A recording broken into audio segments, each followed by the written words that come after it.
Hi అండి, అందరికీ సంకష్ట చతుర్థి శుభాకాంక్షలు. పసుపు వినాయకుడిని ఎలా సులువుగా చేయాలో చూద్దామండి.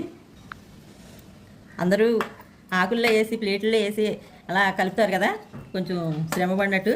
అలా కాకుండా సులువుగా కూడా చేసుకోవచ్చండి. మనం ఇలా పసుపులో కొంచెం వాటర్ వేసుకుని మనం పూజ పరిలోనే చూడండి అలా తడి లేకుండా మనకు వచ్చేస్తుంది. పెద్ద వినాయకుడు కావాలనుకుంటే కొంచెం ఎక్కువ వేసుకోండి, చిన్న వినాయకుడు కావాలనుకుంటే కొంచెం తక్కువ వేసుకోండి. చూసారా ఎంత ఈజీగా చేయొచ్చండి. పూజ అయిపోయింది, మీకు చూపించాలని చాలా రోజుల నుంచి అనుకుంటున్నాను. నా వీడియో చూసే వాళ్ళంతా పిల్లలేనండి. మన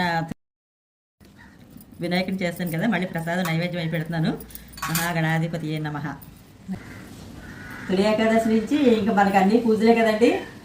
వినాయక చవితి, వరలక్ష్మి వ్రతం, ఉండాలి తద్ది, అట్ల తద్దులు, ఇంకా అన్ని పూజలే. మనకి ఎవరికైనా ఉపయోగపడుతుంది సులువుగా చేసుకోవడానికి అనేసి చేసి చూపిస్తున్నాను.